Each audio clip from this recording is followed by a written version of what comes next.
Alors, bienvenue à cette énigme-ci. Alors, il s'agit d'un problème de poker. Alors, salut à tous mes amis fans de poker.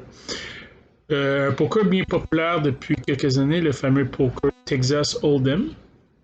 Et bon, pour ceux qui s'y connaissent, vous allez bien comprendre l'énigme. Ce que je vous dis, c'était de trouver une configuration initiale où vous avez le joueur A et le joueur B ici, qui s'affrontent, deux joueurs qui s'affrontent. Et puis, donc, il fallait trouver quelles cartes qu'ils avaient, les deux, et quelles étaient les quatre cartes sur la table qui étaient en commun après le flop et la rivière. Donc, il y a quatre cartes qui sont sorties, qui sont des cartes communes, qui viennent compléter le jeu des deux joueurs. Il manque la dernière carte, ce qu'on appelle la rivière. Et ce que je vous demandais, c'est je voulais que vous trouviez une situation où, après le turn, donc après la quatrième carte, c'est ce joueur-là qui aurait gagné si le jeu s'était terminé. Mais puisqu'il manque une dernière carte, en réalité, c'est l'autre joueur qui est favori. C'est ce que je vous demandais, de trouver une telle configuration. Et tant qu'à trouver une telle configuration, je vous demandais aussi de trouver sur les 44 cartes qui restent, hein, parce qu'il y a 1, 2, 3, 4, 5, 6, 7, 8. Si on prend les 52 cartes moins 8, il en reste 44. La moitié de 44, c'est 22. Donc, pour être favori, il fallait avoir plus que 22 cartes, au minimum 23, mais au moins 22 pour être kiff-kiff. Donc, sur les 44 cartes, je vous demandais quel est le plus grand nombre de cartes qu'on peut avoir, ou si vous voulez l'avoir en pourcentage, peu importe. Alors, autrement dit, celui qui est ici a des tirages, parce que sa main n'est pas encore faite. Mais il doit avoir tellement de tirages que même si sa main n'est pas encore faite, il est le favori. Et on suppose qu'il n'y a pas de mise pour faire coucher l'autre, que ça a été des deux all-in, tapis puis calé, donc ils n'ont plus rien à décider. Les cartes sortent, tac, tac, tac, une après l'autre. Alors, la bonne réponse, sur 44 cartes, il y a 25 cartes, et ça, c'est le maximum. Si vous trouvez un plus grand que ça, je serais ravi de l'apprendre. Mais j'ai pas mal sûr de mon affaire. 25 cartes sur 44, donc c'est plus que la moitié, hein, parce que la moitié, c'est 22. Donc, 25 sur 44. Et je n'ai pas fait le calcul, combien que ça donne en probabilité. 25 divisé par 44. Ça donne, si on arrondit, 57%. Donc, dans le meilleur des cas, la meilleure des situations, celui qui n'a pas la main de fait après le turn pourrait avoir jusqu'à 57% de chance de gagner une main si les deux sont all-in, évidemment. Comment est-ce que c'est possible si sa main n'est pas faite? Bien, comme je vous dis, il y a tellement de tirages. Et vous allez voir ici une situation, un exemple. En fait, il y a plusieurs exemples parce qu'il faut juste jouer ces cartes décalées, mais c'est souvent, c'est la même idée. Okay?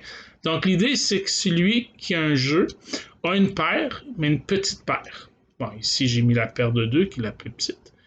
Et l'autre a deux connecteurs sous tout. Donc, deux cartes qui suivent assorties. Et maintenant, on va dire que les quatre cartes qui sortent, c'est ça. On a le 8, 9 de carreau et on a deux as. Okay. Pas un de carreau, parce que là, ça ferait déjà 5 carreaux. La personne ici aurait déjà son jeu. Donc, il ne faut pas que la personne ici ait son jeu de fait, parce qu'il faut que ce soit lui qui gagne si le jeu s'arrêtait. Alors, si on regarde ici, la personne ici a une paire de 2. Ben, en fait, deux paires. Une paire de 2, une paire d'as. Donc, deux paires avec 9 kickers. Ici, ben, elle a la paire d'as qui est commune aux deux. C'est tout. Donc, la personne ici, si ça se terminait là, aurait gagné le pot. Par contre, il y a une autre carte qui s'en vient. Et là, il y a plusieurs façons de bonnes nouvelles qui peuvent arriver pour ce joueur-ci. Premièrement, le plus évident, ce qu'on peut remarquer, c'est que bon, il y a ici, on remarque qu'il y a 1, 2, 3, 4 carreaux. Fait que 4 carreaux, ça veut dire que s'il y a un autre carreau qui sort, ben, il va faire une main pleine, n'est-ce pas? Mais il faut faire attention, parce que si parmi les carreaux qui sortent, c'est un as de carreau, ça ferait as, as, as. 2 et 2, ça ferait une main pleine. Et une main pleine, ça battrait la couleur, c'est ça. Donc, si c'est l'as de carreau, ce n'est pas bon. De la même manière, si c'est un 2 de carreau, ça ferait 2, 2, 2, as, as, une main pleine versus une couleur, la main pleine gagne. Mais par contre, dans tous les autres cas, ben, tous les autres carreaux font gagner ce joueur-là. Donc, le 4 de carreau, le 6 de carreau, le 5 de carreau, le 3 de carreau, ça fait 4. Le roi de carreau, ça fait 5. 1, 2, 3, 4, 5. Et ces deux-là, je les ai gardés à la fin parce que le 7 de carreau et dame de carreau, ça fait gagner ce joueur-là, mais c'est même plus une couleur que sa forme, c'est une quinte, une straight flush. 7, 8, 9, 10 valets de carreau, extrêmement fort, ou 8, 9, 10 valets de dame de carreau, encore plus fort. Mais bref, il n'y a pas besoin d'être aussi fort pour gagner, il faut juste qu'il batte l'autre. Donc, 1, 2, 3, 4, 5, 6, 7, 8, 9, 10, 11. Il y a 13 carreaux total, mais n'oubliez pas que le 2 et l'as de carreau ne doivent pas être comptés. Fait que j'ai déjà 7 odds, donc ça veut dire 7 cartes qui lui feraient gagner. OK, c'est pas tout.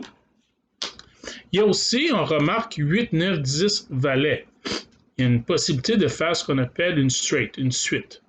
Il suffit qu'il y ait un 7 ou bien une dame et c'est une suite.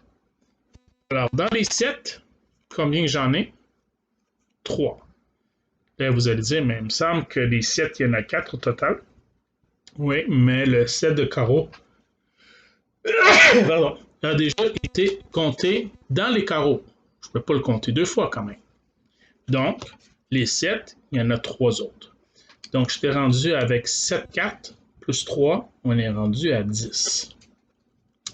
OK, je continue. 10 plus, donc on a dit toutes les dames viennent compléter une suite. Donc, 3 autres dames. Et oui, de la même façon, j'avais déjà la dame de carreau comptée dans les carreaux. Je ne peux pas la recompter.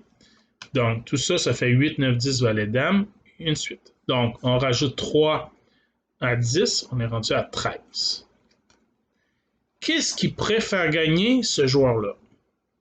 Ben, s'il fait une paire lui-même, s'il touche soit le 10, soit le valet, il va avoir 2 paires également comme lui, mais 2 paires plus fortes.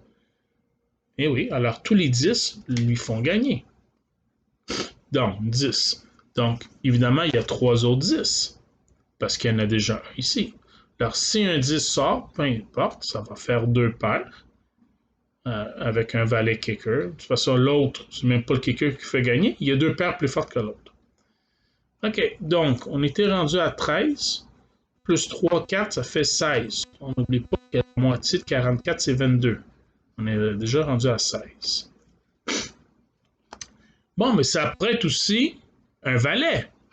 Si un valet sort, peu importe le valet, ça fait 2 paires plus fortes que les 2 paires de l'autre. Et voilà, 3 autres valets, parce qu'il y en a déjà un qui comptait là. 16 plus 3, ça fait donc 19. Ouais, on est pas mal proche de la moitié, là. Et là, ça semble être difficile de trouver, mais quoi d'autre pourrait faire gagner ce joueur-là? Parce qu'on a fait la couleur, on a fait la suite, on a fait sa paire, son autre paire. Qu'est-ce que ça prête d'autre? En fait, ce que ça prête d'autre, c'est si une autre paire qui sort sur le jeu. Par exemple, le 8.